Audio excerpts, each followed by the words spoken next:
on the Texas A&M Sports Network. From Learfield IMG College, welcome to the Coach Jimbo Show, live from Rudy's Barbecue on Harvey Road in College Station. Presented by Capital Farm Credit. Together, we're better. Also brought to you in part by Rudy's Country Store and Barbecue. Visit Rudy's.com to find real Texas barbecue near you. AT&T, proud partner of Texas A&M Athletics. More for your thing. That's our thing. And by Bud Light. This football season, keep it crisp with Bud Light. Please drink responsibly. Now, here is the voice of Texas A&M football, Andrew Monaco. And Mike Wright in for Andrew Monaco. Welcome in to Rudy's Barbecue. We're on Harvey Road in College Station, the home of Texas A&M University and the home of the Aggies that are on a 4-game win streak as they knock off South Carolina, a final of 30-6. Joined, of course, as always, by Coach Jimbo Fisher. Jimbo, if we ever had to say as fans that we saw a complete game from your team, I felt like that's what we got at Kyle Field. Well, we dominated the lines of scrimmage. We were very physical on both lines of scrimmage. There's still a lot of things we had to clean up and we let get away. But, defensively, I thought we were outstanding in the game. Played great, physical up front. Give up 45 yards in the whole game rushing and affected the quarterback constantly. Pass breakups, deflections down the field. Offensively ran the football very well, balanced. Could have scored in the red zone a little bit better, but still finished drives and moved the football consistently and had a solid kicking game. And not giving up a touchdown as well is something that you just don't get that often in your career, especially in the SEC. It doesn't happen. It doesn't happen at any level, but you're right. It's hard to do, and our guys are getting better and better. And, some of those young guys are growing up now, and they're not freshmen anymore. Everybody talks about running backs and quarterbacks. Let's talk about Colton Prater just a little bit. He was so honored to get what came his way this past week, and really you don't get a lot for the lineman. No, you don't. And when you're running for 300-some yards a game, and listen, South Carolina's got a great front. The guy Colton was blocking all night is probably going to be a first-round draft pick. The guy's going to go in the first, at the worst, the second. He is a big-time player, and their inside run game, they played the run extremely well and were very physical in their front seven, and Colton and our offensive line did a great job, along with the backs and the tight ends and everybody else, but they did a really good job, and, Colton led the way up there making the calls at center and doing all the things he had to do. We'll sneak in a couple of early breaks here, but when we come back, we're talking about two names you guys probably have on your mind. One is Arian Richardson, and one is Isaiah Spiller. Some outstanding games at Kyle Field, and the win over South Carolina 30-6, the final score. Jimbo Fisher Radio Show is brought to you by Capital Farm Credit. Capital Farm Credit, together, we're better. We're back with more in just a few moments from right now. We're at Rudy's on Harvey Road in College Station. It's the Jimbo Fisher Radio Show. Aggie football from Learfield, IMG College.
fields it at the 18-yard line, cuts inside the numbers. He's got room on the left side, across the 40 to the 45, across the 45 to the 47 is Anaya Smith on that line drive punt. I'll tell you, the future is bright. We have some pretty exciting freshmen out there with Arian Richardson, Isaiah Spiller, and then you have Anaya Smith. Let's first of all talk a little bit about Isaiah, because early on, of course, Jashawn goes down. Jashawn is out, number 7, and you're thinking, here we go again with the injury bug.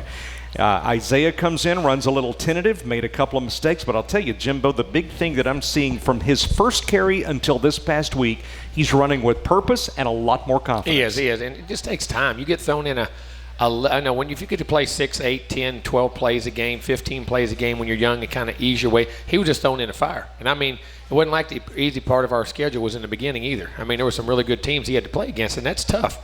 And then it just takes time, and he just kept working and working and working and working, and he's got a chance to be he's sneaky. You don't realize how big he is. He's 217 pounds. He has great speed. He can block. He can catch, as you can see, and he's just getting more and more confident, becoming such a really, really good football player for us. You bring up a good point. There's some options on him. You don't know what to do with him because he was going out with the little flare pattern out into the flat. I felt like, and when he gets into open space, that's when he is most dangerous to the defense. He can run, and he can also push the pile, though, with his strength. He catches the ball, runs inside, runs outside. There's not much he can't do on a football field.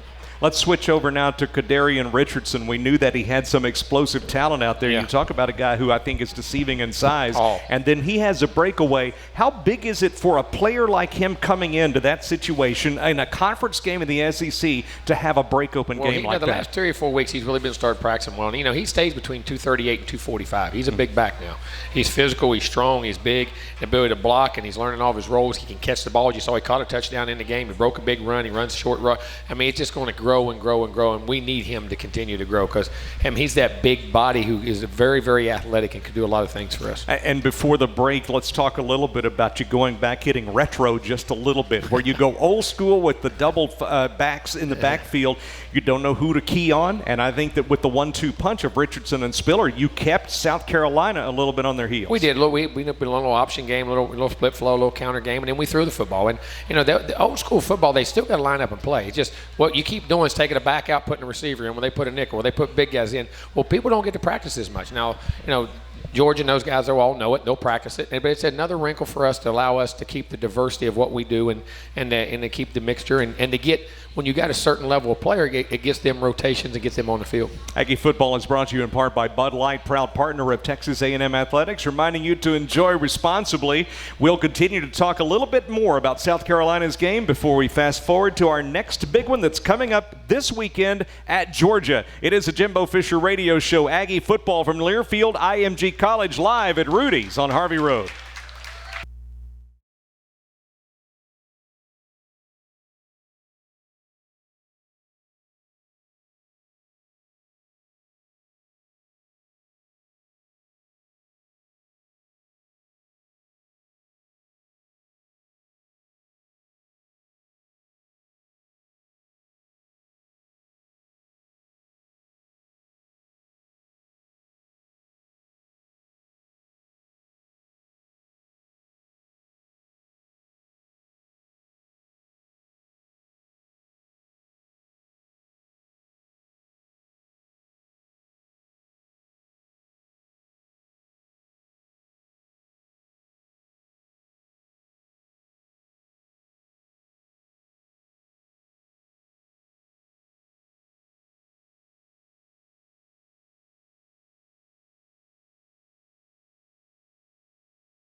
Takes the handoff to the right, no fake to him. Kellen's going to go into the end zone, wide open, touchdown, Aggie! AT&T is a proud partner of Texas A&M Athletics. More for your thing, that's our thing. We're back live on Harvey Road in College Station, the home of Texas A&M. This is Rudy's Barbecue, the home of Jimbo Fisher Radio Show. We're talking a bit about the Saturday win over South Carolina, a final of 30-6. Everyone always focuses on the offense, and yes, they were on the field a lot. In fact, you set a season high in the time of possession. Jimbo, it's a little bit psychological. Even the offense was out there a lot. You tend not to get tired when the defense is doing their job. The adrenaline starts to flow and you see more production from your offense. The object is for the defense not to be out there. That's right. You know, when you get 3 and outs and get those guys off the field and offense stays on the field, that's the object. I mean, sometimes them not being seen is a really good thing. That's generally a good thing and you're winning the game. As you look back on some of the stars of the game, if you will, and some of the players that I thought particularly played well, Charles Oliver, number 21, may have had the game of his career at Texas A&M. 6 pass break. It's hard to get 6 pass breakups in the game now. I mean, really hard. He made plays in the nickel position. He made plays at corner, batted balls away, and I mean, really played well. I mean, really, and he's been playing well here recently, and hopefully he's got to play his last 2 and hope we'll do well. Yeah. What do you credit that to with a player like him that just has a lights-out game? What was the key to that? I think 2 things. I mean, hopefully he had great preparation that week. He was locked in what he's doing. One, he has ability. He has focus. He knows what he's doing. And I think the guys around you, what you don't realize when the guys around you do their job, like we were talking about how they were affecting the quarterback as far as making the ball come out on time. Whether it was a sack or not, the ball had to come out, or sometimes early because penetration is getting there. So the ball's out, you're not covering as long, you can make breaks on the ball. The route's not as developed as much. But you got to be instinctive and in tune to that also in the secondary with your eyes and playing with great feel too. And then he did a great job individually of playing great technique and being very athletic. This is how physical and strange this conference can be because everybody's looking at it saying South Carolina knocked off Georgia. Oh, yeah. Let's keep that in mind. So as you assess that type game film, as you were looking and scouting South Carolina, knowing you had Georgia, what happened in that game? They moved the football up and down the field at Alabama. They played Georgia. I mean, all those teams, they played extremely well. Their physical defense, you did not run the football on. They were one of the tops in the league in rush defense, physical, the front 7. Like I said, they're going to have 2 or 3 guys. One guy's going to be a first-round pick. A couple of the others going to be drafted very high. So they were very, very good. And I know who the coach is. Like I've coached with Will Muschamp on the staff. He's as good a defensive football coach as there is and a great head coach. So you knew they're going to be coached well. And, our guys were getting better and we played well.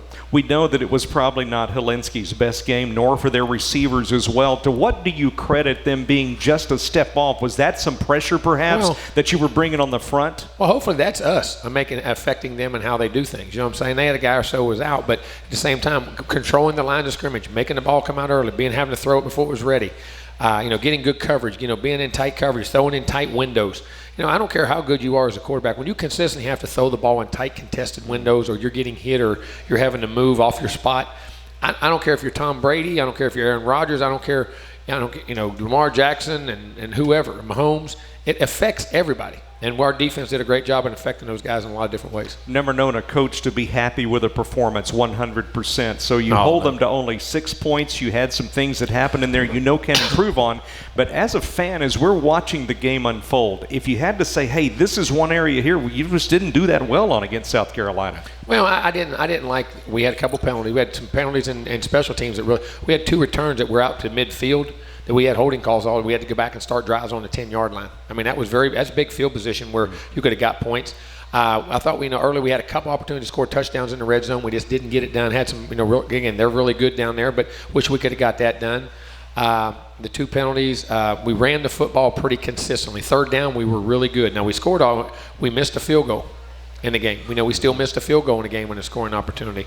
And on defense, they had a couple opportunities to get the ball open long, and we didn't get, busted a couple coverages here and there. But there's still a ton of things. I mean, when you look at the film, we don't ever look at it. We look at people get told, well, we won big.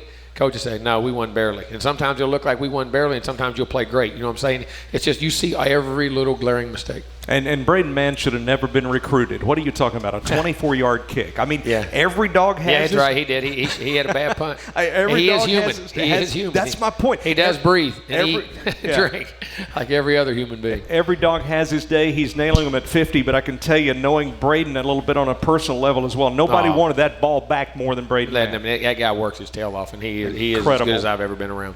that's going to be the biggest loss, I think, because your kicking game, he can flip a field. He can. There are going to be a lot, and hopefully, well, there ain't a lot of them because there ain't a lot of seniors. Yeah, that's exactly. Which is the good thing, that they're not but about 5 seniors on this team and a whale of a class that's coming in, the recruiting class. We're with Coach Jimbo Fisher. We are at Rudy's on Harvey Road in College Station. AT&T is indeed a proud partner of Texas A&M Athletics. More for your thing, that's our thing. We're back with more live from Learfield IMG College.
Down and Seth Small boots a 30-yard field goal to give the Aggies a 13-3 lead.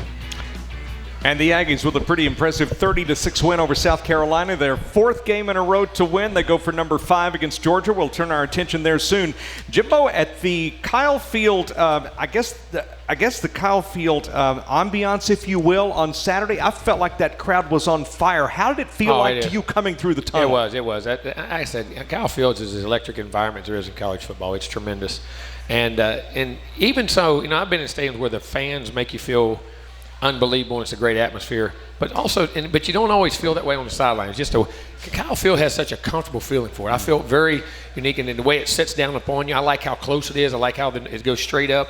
The way the field is, how confined it is, and what it is, and just a great feel. And the atmosphere environment was second to none. And I'm glad we played well in our final home game for the fans. That's for sure. And I got to ask you, how does the team reply to that? You wonder, or respond to it? You got to wonder, you're getting through to those 18 to 20-year-olds, 22-year-olds, but when you run down that tunnel and you see the 90,000 folks that are up there giving it their all, it's got to be a cold chill moment for them. No, it is. I mean, that's what you dream of. I always tell those kids, enjoy the moment. That's what you dreamed of as a kid when you were 6, 8, 9, 10 years old, and you're sitting there and you're in the backyard and you're making a play and I'm winning the game and we're beating whoever we're playing at Texas A&M. You know what I mean? And you just have that dream and being in the stadium and you go to the game and you see it on TV and I'm going to be that guy one day. And then they actually go through the tunnel and have that surreal moment. And that's a special thing. And I think I don't know if I hope the kids really enjoy and appreciate that because we want them to win. We want them to do this. We want them to grow up so fast. Remember, man, they're living a dream of something they've earned and had, and it's a tremendous feeling. And that atmosphere and environment, they're second to none.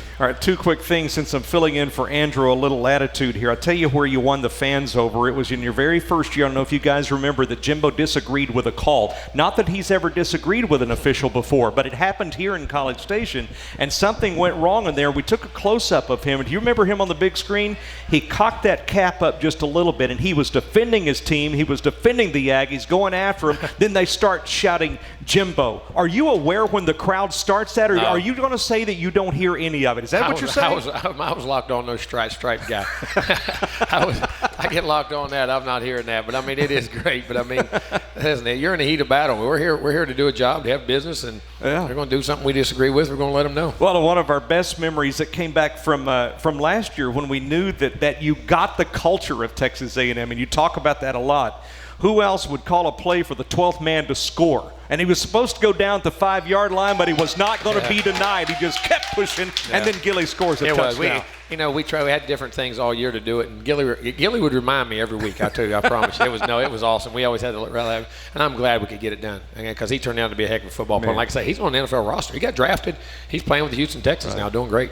And then we talk about moments that we're experiencing this year where Jay Sternberger goes a little bit earlier than you or anybody wanted him to go, and now it is a work in progress. What I'm going to tell you, the animal out there these days is Wademeyer. He seems to be surfacing up to the top a little bit. He has great potential. He really does. He's getting better each and every week. You see his athleticism, his size, his speed, and the ability to catch the football and run. He's really developed. And that's what he was more of a receiver in high school, and he's now learning to be attached and block and play in this league because it's a grown man's league in there, and he's getting better and better and has a tremendous future. I mean, he does. And Glenn Beal's got a chance in there. Ryan Rennick's playing great football for us. And unfortunately, we lost Baylor Cup before the year. Baylor Cup is going to be one heck of a football player, too. I can't wait to get him back. Yeah, and it seems like just yesterday we were opening with all the excitement of a Thursday game against Texas State, and now we fast forward. I've said, man, it flies. It flies. It's the quickest 12 and 13 weeks of the year. But as you go back to game one, Jimbo, and you've got a couple of players. Let's first start on offense. Have you had a player that you've said, hey, this guy has really come a long way, and in Texas State may not have been so strong for you, but now is really emerging as a leader? Well, I mean, there's a lot of guys like that. I mean, it's because we played so many young guys. You remember, we jumped in the fire with starting freshmen.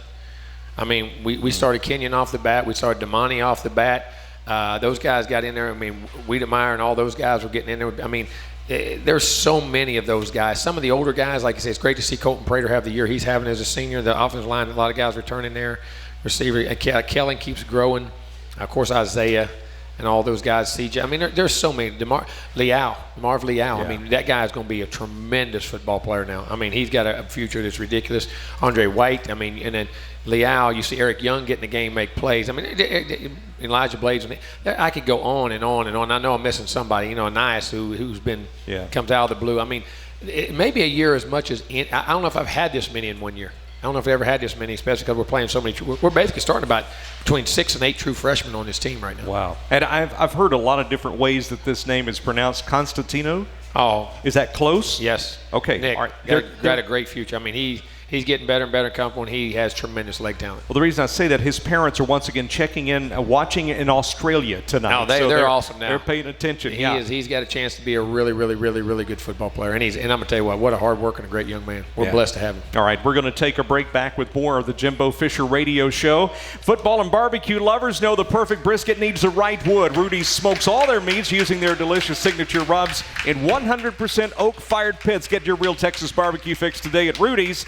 On the web at rudys.com. We're back with more. This is Aggie football from Learfield IMG College.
Weidemeyer with the catch to the 35, to the 40, cuts back middle of the field, 50, to the 45-yard line of South Carolina. Jalen Weidemeyer, that is like a freight train that jumped the tracks and gets into Gamecock territory.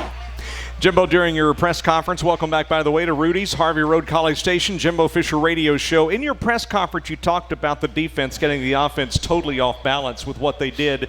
Let's talk a little bit about strategically what it was that you feel like was the key to Mike's game plan defensively. Well, I think, we wanted to make them not be able to run the football. When they've had the most success when they did, Mike does a great job scheming that. And our front seven controlled the line of scrimmage, did a great job with power inside, creating penetration, stopped the runs, and it kept them off the second level blocker. The players, our linebackers, by having the double team. Matabuke and Peavy and Bobby and those guys inside were really dominant. Michael Clemens and Leal and all those guys were just big, physical, strong guys, and controlling that line of scrimmage, allowing our guys to play. And then you won the first down battle, so it became second and long, third and long, and then you were able to lay your ears back and rush the passer, and that makes it a little bit easier. A little bit of a slow start, though, offensively. When you were having trouble moving the ball, it seemed like at first. What was going on that South Carolina was doing that was keeping you? Well, the first drive, you remember, we went 90 yards. Yep. We took it from the 10 and went 90, just didn't finish up on a touchdown drive. Missed the third. We didn't convert a third down. Then we had a 6-play drive and didn't score, and then we took another drive and scored. So, moving the football, we just get into the red zone. They're physical. They played man coverage, and they're big and long in the secondary. And they made a couple contested third down stops in the red zone, which got us. We made one high throw. And then, we got going, and we moved the football. I said we had 540 yards. We moved the football pretty consistent. Man, yeah. Just wish we could have gotten a couple more and we missed a field goal, which would have been huge. A few little questions here before we switch our attention to Georgia. First of all, Mike asks, what are the advantages or disadvantages of play action from the shotgun versus underneath center? Well, usually when you're underneath center, you have to turn your back to the line of scrimmage. And quarterbacks today don't do that as well because they don't grow up doing it. See, in the old days, you were in the center, and when you play action was great, but you turned your back to the line of scrimmage. You had to turn around and find out what. In the shotgun, a lot of times, your play actions, you can get your eyes back downfield a little quicker. You can find things. And people say that fakes aren't as good, but I think if you do it right, you can. And it's just it gives you a little quicker time and gets you a little more depth away from the line of scrimmage. Okay, Ian writes in, wants to know, for you as a coach, is it easier to go into a game favored or as an underdog, or do you have a preference? It doesn't matter. I always think we're an underdog. You always play like that, but you always play with great confidence. I've never thought of myself as an underdog, never thought of myself as a favorite. I've always known that the results of the game will be based on what we control and how we play and what we do, and we look at them all the same. All right, let's talk. Balin has one question here. What is your favorite Aggie tradition? My opinion, I think it's muster. Because I think of the history of what people think and what they do and the respect they have for all the people that have not been as fortunate and things have happened. I think that's, to me, there's a lot of them, but I say that since I've been here, and I keep discovering new things that go on. But I think that's a remarkable thing, what goes on across the world on that particular day. I think we'd be remiss, because you were coaching elsewhere, obviously, at the time, but the remembrances of Bonfire this past Saturday with the midfield logo and with everything that was done there. And you wondered, with these kids as young as they were at the time, I can't, and some of them not even born yet. But do they understand that as part of the Aggie tradition? Oh, they do. What did that mean I'm sure they do. And for me, I remember when it happened. It was such a tragedy because those kids being part of such a great tradition, the hard work and things that go on, and you're being part of history, and all of a sudden something tragic happens like that. But that unfortunately, life isn't always fair. Yeah. We found that out a lot of times. Life isn't fair, and things happen, but the big thing we can't do is forget and not remember. Yeah. And of course, that ball game that day in 1999 was voted as the greatest of all time at Texas A&M when they knocked the Longhorns off in our house and took care of business there. And I think that it was special, Jimbo, that you come out there and you not only won the ball game, but it's one of those moments you kind of want to say, all right, we got to put it behind us and move forward. But man, what a way to celebrate with a dominant type win on that particular day. I think it meant a lot to Aggies. It did. It does. And I'm glad it did, and I'm glad we played well because it at least put a smile and joy in a tough day to remember, but at the same time, you appreciate the history of who you are. All right, let's move forward now. We're going to move on to this coming Saturday. By the way, congratulations. It's an awful job of scheduling you did this year. I just want to tell you right now. Here makes it fun. Georgia and LSU, and it's these type things that make you better as a team. You're preparing not only to do some damage this year, you're preparing for next year as well. And man, Georgia is one powerful team. Georgia may be as complete a football team as there is when you talk about offense, defense, special teams. I mean, they only given up 10. They gave up their very first rushing touchdown for the year last week. Wow. Think about that. I mean, and they've only given up 7, I think, on the year. I mean, they're a very dominant defense. I don't know if they're number 1. They're one of the top 2 or 3. They give up 260 yards a game, 75 yards a game rushing, 190 passing. I mean, it's very tough to move the football. Very, very well coached. Very good players, great scheme, play hard, play with confidence, do a great job. Offensively, as good offensive line as you'll see anywhere. Dominant. Backs are really, really dominant, can run the football, physical, old school. Quarterback can really win, understand, been a lot of big moments, a lot of big situations, national championship games before. I mean, can make all the plays, do that. And very, very talented young receiver core. Punter and kicker are excellent. I mean, there's only been 10 returns on kickoffs all year. Punter is averaging about 48 yards a punt. So, I mean, they're sound all the way through. Yeah, Jimbo, you come up with ways that you're going to attack them, and they're doing the same to you right now. They're looking at all the film there. But from what you've seen so far, if you had to hone in on one element of that game to say, hey, we've got to perform well here, what would that one area be? Well, right I mean, now? I think it goes back in the trenches. We've got to be able to stop the run. We've got to be able to play. Their offensive line is massive and great. And we've got to be able to control the run to be able to not allow them pound that football and get the play actions and the big plays and try to get them in long distance. And we've got to be able to run it ourselves because we can't get one-dimensional, set back and throw it all day. They're good, really good in the secondary, but we've got to have balance on offense, and that's got to start with the lines of scrimmage. Both lines of scrimmage are going to be extremely important in this game. We have spoken a lot about Kadarian, about Isaiah, the flexibility with Wademeyer, and these people starting to really get into the process, the system, and letting it work. As you look at the ball game for this week and put that together, I would think from Kellen Mond's standpoint, we'd be remiss if we didn't talk about him a bit. His confidence has to grow knowing that he has seen the maturity of these freshmen come in that understand the game. His options are more open. Well, here's what people saying. Boy, Kellen's really playing well. He is, and the guys around him are too. So it's allowing him to function. I mean, you understand, a quarterback is still at the mercy of the guys around him. If they don't block, they don't run a route right, they don't catch the football, they don't get open, they don't create separation, all those things. Quarterback, they always say, well, he should, well, that's not always true. And, well, then why does he get so much credit? Because it's still hard when you got all the variables of things that go on. But as they get better and they grow, which they are doing, it's allowing him to continue to grow. And the thing about him that I'm the most proud of, everybody talking about his completion percentage up, his numbers are up, he's running his now. His ability to affect his teammates in a great way. Listen, that guy's tough. He took some shots in that game. His ability to get up and play, and they sat there and say, you're never a tough competitive football team until your quarterback's that way. I don't care what you say. When the guys in the front, in the charge of that thing, can play like that, those guys want to die for him. They want to protect him. They will get that way. And his effect by how he goes about his business, he doesn't take a play off. No matter what the circumstances, he's even keeled. He goes. If he's sore in practice the next day, he don't miss a practice. He don't miss nothing. He goes at it every day, and his ability to affect them mentally and psychologically about how to be a champion and how to play and compete is growing tenfold, and I think he's really growing in that. And, of course, he's getting much, much better as a player in general. But being a quarterback is much, much more than numbers on a stat sheet. And I really thought he was. I mean, he was getting taken to task out there, and I think he played through some times out there when he might not have felt it 100%. No, you don't ever feel 100%. That's when you get hit like that sometimes. That's part of it, and that's why we love football. Football's a gladiator sport. Football is a game. Well, we want to protect. Then don't play football. I don't mean that in a bad way. It's part of the game. It's part of the nature. Now, we're not going to do anything to ever injure them, but that's what people love about it, the competition, the toughness, the physicality of it. And the guys that are those battle-tested guys, and certain people have a mentality and a tolerance for more than others. And as they do that, you migrate to those people.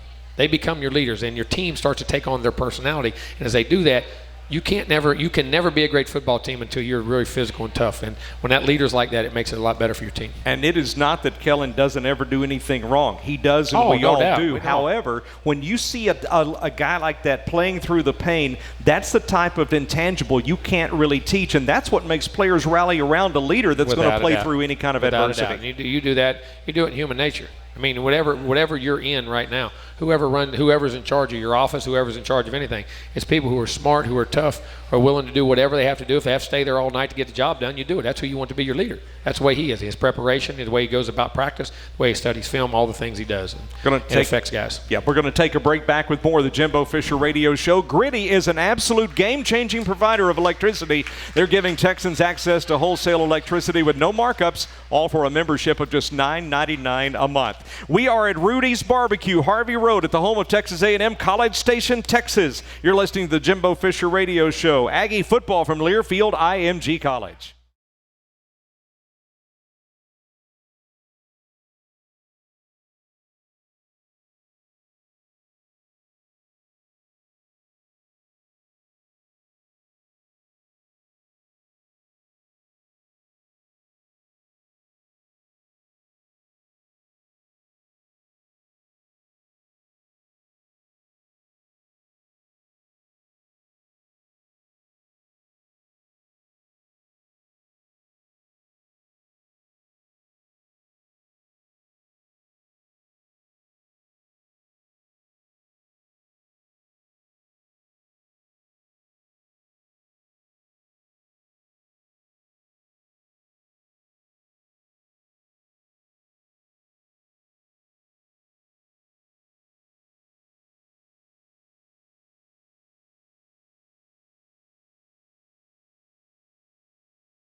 Enough, and it is good with his third field goal of the game. Gives the Aggies a 16-3 lead with 12:40 left here in the fourth quarter. Welcome back to Rudy's Barbecue on Harvey Road in College Station. Jimbo Fisher radio show for this Wednesday rolls on as we get set to take on the Georgia Bulldogs. Now, Jimbo, we mentioned earlier about, as we were talking right before the show started, whoever knew that the Final Four of college football would run through College Station, Texas, and Texas A&M. I mean, this is a big two games. You can affect the whole outcome of that thing. Yeah, it is. I mean, there's a lot of them, and we got to affect ourselves. And I say, if we just take care of ourselves, get better play, and give ourselves a chance to be successful and make the plays when we have to, and it's a great opportunity for our team to grow. It really is. We mentioned earlier today too about recruiting, and I've got to shift gears just a little bit. That has changed. Would you say that may be the number one biggest change that coaches deal with? I mean, you never knew who you was even going to recruit to the spring before their senior year. Now you're recruiting 4 classes at a time. I mean, and then it is 365, 7 days a week, all day, every day, different times a day, whatever is required to do it, because you have to have players. And social media, communication, cell phones, all those things now. It is, for a coach right now, boy, there is very, very, very little downtime. And I've been around you when you've had to take a call, because that may be your only shot to reach a family. You don't ever know when it hits. You don't ever know when it hits. You got to be on call 24 hours a day, 7 days a week. If you can explain just a little bit about this early signing period and how that changed the dynamic as well, because that's right here on us. It is now, because now, I mean, you're going to sign. You're less than this Monday was a month away from signing day. This past Monday, after the next Monday will be 3 weeks. And so you're playing games in the middle of the season. You used to have it all the way into January, and you could you have time to regroup and kind of get bearings. But now you got to go. You're right into it. Boom, boom, boom, and it gets it over with. And the reason being, you're 2 and 3 classes ahead, so you can start on those other classes or keep working on those other classes and get this one behind you. So it has totally changed the dynamic of everything. Well, and this is the group that is heavily invested in the program and wants to see us win a national title. And you do that by surrounding yourself with great players who have that intangible characteristic of being a leader. For what you can say, how big was the South Carolina game to those that were visiting? And you did have some folks in. The atmosphere, the environment, you have great visits, and it's always great when you have the atmosphere and environment and the culture you have at Texas A&M and you have at Kyle Field. Nobody ever comes in there and goes away disappointed, ever. It's as good a place to recruit to as there is in America. All right, and a question came in about recruiting. Says other teams like LSU, for example, use the portal to get great players like Joe Burrow. Does A&M have anyone coming in from the portal from another team, like from TU? I'm just reading them as they say. No, you don't ever know. I mean, you can't say that anyway, in which you can, because we can't talk about recruits. But Correct. we all look at the portal and see if there's guys in there that we would be interested in and recruit. Because once you get in the portal, you can become recruited. So we have people constantly checking those situations. Yeah, and I would think the interest right now in this program from a number of folks is pretty high, because they know something special is happening. They see what we're doing. They see the youth we're doing, how we're playing, the way we're playing. They love the atmosphere, the environment. And then you're talking about the quality of, top 20 education in the country, having that Aggie ring, part of that Aggie network, which is second to none. The atmosphere of everything else, what we're doing in the program, the commitment we have athletically to develop you as a person, as a student, as an athlete, and then life after balls when the air goes out and that Aggie network kicks in, and there's not a better place in America. And when they get here, it's amazing how much success we have. You always talk about embracing the grind. Oh, exactly right. And that grind also extends to your coaching staff. Talk, if you will, just a little bit about your staff and how they're totally invested too, because I don't think even I realized how dedicated and almost a 24-hour cycle this really is. The families of our coaches, and everybody say, well, they sacrifice. They sacrifice a lot of time. I mean, you're not with them. I mean, you pick and you get your moments, and there's some great moments in the games and all those things, but it is it's a lifestyle. Coaching is not a job, it's a lifestyle. It's a total commitment by them and everybody else that's around, and they have to understand that whole process. All right, as we turn our attention again to Georgia, we've talked about some things that you're going to need to do to stay competitive. Let's talk about some skill positions that Georgia brings in, some players in particular that say, hey, this guy's your absolute difference maker. Well, you can go across the board. We can sit there and take their whole roster. They affect you up front on all 3 levels. They got guys that can rush the passer, play. Linebackers are active. Secondary, corners, safeties. Everybody can't affect you that way. The offensive line is as good as there is in America. Left tackle is going to be a first-round pick. The tailback's going to be Swift's going to be a first-round pick. I mean, LeCount on defense going to be a first. I mean, there's tons of them. I mean, they've recruited very well, and Kirby's been there for a while, and they're getting that thing established, and it's going to be a huge challenge for us. If you actually knew what was in the minds of kids that you affect every day, you'd have your doctorate and be moving on to whatever. But I will say, I'd sleep a lot better. I'm sure. Let's talk about what the mental state of this team is right now, coming off of South Carolina, and how difficult is it? Every team's a little bit different in their personality. How difficult is it to get them off of what they just did that was a really high-performing game and get them ready for a Georgia? Well, I think it is at times. I think we're learning that now, cause and effect. And, kids that today don't learn cause and effect because they want instant gratification. They want everything put in the microwave and want it done now. I mean, cause and effect. Because I do this, this is what happens. Because I do this, this is what the results I get. Because I made that choice, these are the consequences in which I have to live. And those are learned behaviors. They really are. And our kids understand that now. And that's what's got me. I think while we're playing better, we're practicing better. We're understanding how to take it to the practice field, practice well, then get it to the game field. And that's all part of young guys and educating them to have a success for the future and success of what they're doing now. And that's why I've been proud. We've gotten better and better each week at that, and we better get better this week because we got a heck of a challenge. Kind of take us inside, if you will. Now, what is your schedule going to be as you get ready to play Georgia? You guys are taking off from here. When kind of we'll practice tomorrow. We'll go through and have the meetings and everything tomorrow, and then practice. And the guys will go and get all their stuff and get all ready. And we'll get on the plane and fly tomorrow night. Get them a good night's rest. Sleep in a little bit. Have to take the academic folks. We'll spend 3 hours of all academics on Friday morning. Then we'll start our meetings around 1:15 and go through our team meetings and our walkthroughs and our position meetings and our we have special teams meetings, you have offensive meetings, you have defensive meetings, you have team meetings. I mean, it'll be booked all the way up, till that night and with the rest and, have their meals and be ready to rock and get up on Saturday morning, get ready to go. Part of the grind. No, it's all part of it. It's all getting a routine. Right. All right. We're going to take a break. Back with more with Coach Jimbo Fisher. The Aggies warming up to take on the Georgia Bulldogs. It'll happen Saturday. And we're back with more of the Jimbo Fisher Radio Show from Learfield IMG College.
They have Cordarian behind Kellen under center on the first and goal. Kellen reaches over.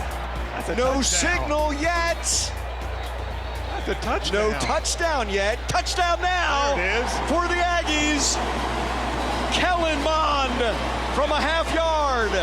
And That line of scrimmage was on the goal line scoring. Texas Farm Bureau Insurance wants to give you a VIP Aggie basketball fan experience this year. Go to 12thman.com/maroon contest and register. One winner and a guest will receive game tickets, a VIP tour of Reed Arena, and will be recognized on the video board during the game. Register today at 12thman.com/maroon contest. Texas Farm Bureau Insurance, proud partner of Texas A&M Athletics. Welcome back. We're at Harvey Road location of Rudy's Barbecue in College Station. Coach Jimbo Fisher and the Aggies getting ready to take on Georgia. Coach, just a couple of down in the well questions I've just always had of kind of a fan personal nature. So you walk out and you see Will Muschamp.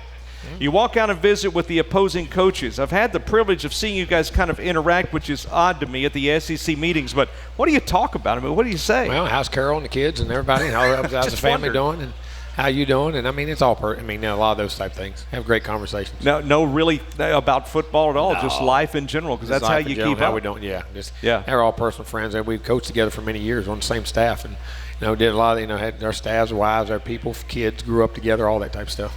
I have to ask you, too, you had an article come out not long ago which was really fascinating reading.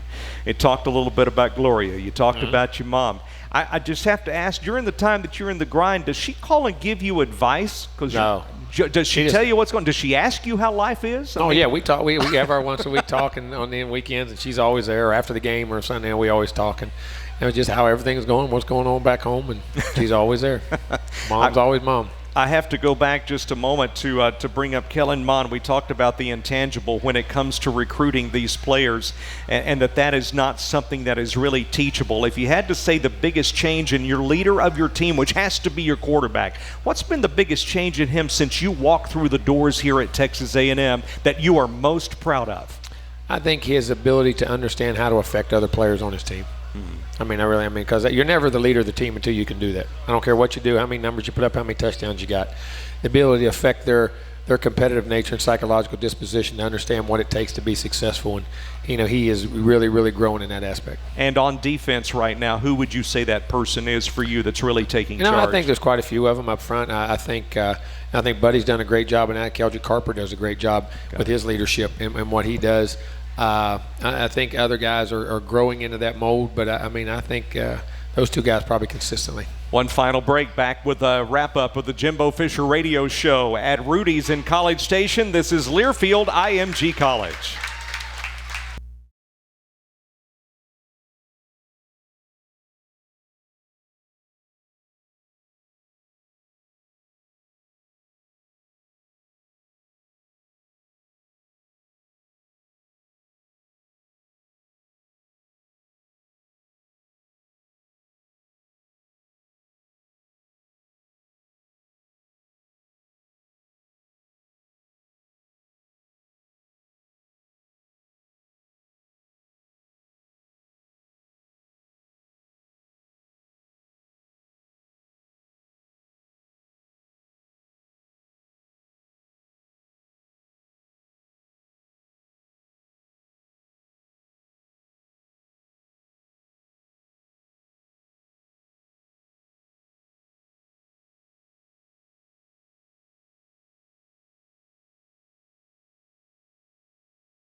Run to the right side, cut inside, and a big hole. Arian Richardson. Is anybody going to catch him? Middle of the field, 25, 20, 15, 10, 5. Arian is in there.